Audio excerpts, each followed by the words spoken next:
حلیمہ نے اسی شام اپنے آنے کا مدعا بیان کیا۔ انم کی تو خوشی کا کوئی ٹھکانہ نہ رہا۔ امین کو بھی کوئی اعتراض نہ تھا۔ ہمیں اپنا عابد بہت پسند ہے، اچھا بچہ ہے، ہمارے ہاتھوں میں ہی پلا بڑا ہے، اچھا کماتا ہے، بانو کے لیے اس سے بہترین ہمسفر کون ہو سکتا ہے؟ انم خوشی سے سرشار تھی۔ مگر باجی، میری خواہش ہے کہ بنش میرے عابد کے لیے ہو اور کائنات اپنے شہباز کے لیے۔ اگر میں اپنی کائنات کا ہاتھ کسی اور کے ہاتھ میں دوں گی تو مجھے ہر وقت فکر لاحق رہے گی۔ اگر میری کائنات اس گھر میں آ جائے تو میں ہر طرح کی پریشانی سے آزاد رہوں گی۔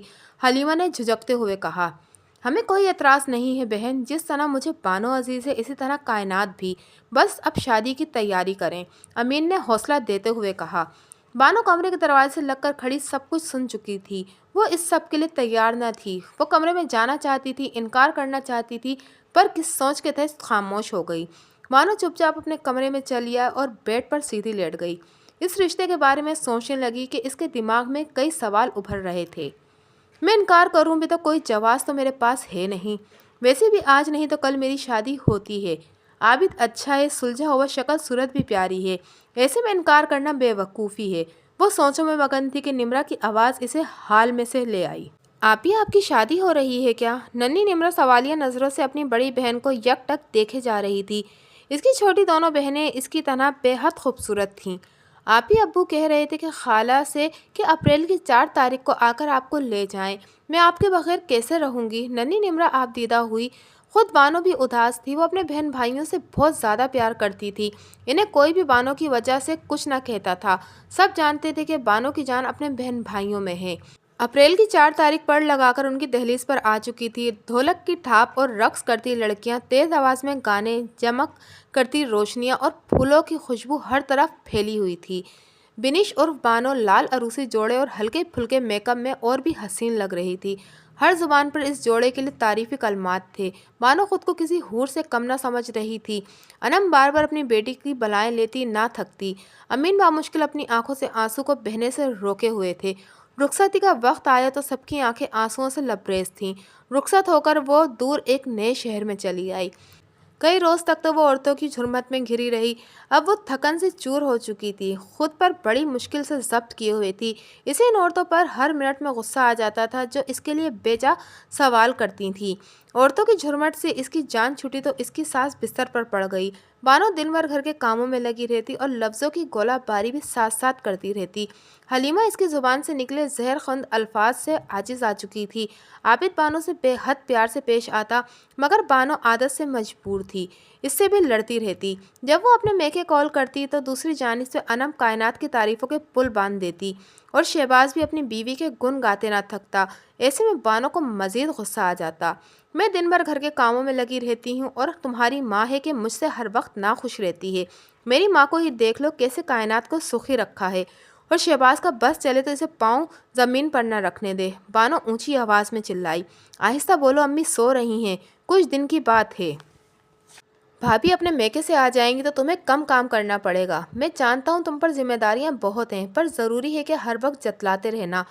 مانا کہ تم اپنی ذمہ داریوں سے منہ نہیں پھیرتی، مگر ان ذمہ داریوں کو نبھانے کا بھی کوئی فائدہ نہیں ہے، کیونکہ اتنا تو تم کام نہیں کرتی جتنی جلی کٹی سناتی ہو، کبھی مجھے تو کبھی امی کو۔ میرے کان پک گئے ہیں تمہاری روز روز کی لڑائیوں سے۔ عابد قدرے تیز لہجے میں بولا، کیا مطلب ہے آپ کا؟ میں لڑتی ہوں کیا ہر وقت؟ میں نے اتنے کام بھی کبھی میکے میں نہیں کیے، اگر یہاں کر رہی ہوں نا تو میرے شکر گزار رہو۔ سر پر ہاتھ مار کر بولی، میں اس گھر کے لیے کچھ بھی کر لوں مگر آپ کی وہ سگی کنزا بھابھی ہی رہیں گی۔ بانو پیر پڑکتے ہوئے کمرے سے باہر چلی گئی۔ یہ ان کی پہلی لڑائی تھی۔ اس کے بعد ہر شام عابد کے جاب سے آتے ہی بانو کسی نہ کسی بات پر لے کر لڑنے لگتی۔ گھر کا ماحول عجیب سا ہو چکا تھا۔ گھر کا ہر فرد بانو سے بات کرنے سے گریز کرتا۔ حلیمہ اب کچھ بہتر تھی۔ کنزا اور بانو کے ساتھ مل کر گھر کے کام نمٹاتی۔ کنزا کے لاکھ منع کرنے کے باوجود حلیمہ گھر کے کام کیا کرتی، جبکہ بانو کا موڈ ہمیشہ ہی خراب رہتا۔ اس دن سورج غروب ہوتے ہی عابد گھر آیا تھا کہ بانو کا موڈ پھر سے بگڑ چکا تھا۔ اس کے موڈ بگڑنے کی وجہ جیٹ فائق کا بیٹا تھا، جو عابد کے آنے سے قبل بانو کے کمرے میں آیا تھا اور سنگار میز پر رکھی کانچ کی چوڑیوں کو کرچی کرچی کر کے جا چکا تھا۔ بانو کا پارا ہائی ہوا اور وہ دوڑتی ہوئی کنزا کے کمرے میں جا پہنچی۔ عامر چرپائی پر لیٹا سونے کی کوشش کر رہا تھا۔ بانو نے عامر کے گال پر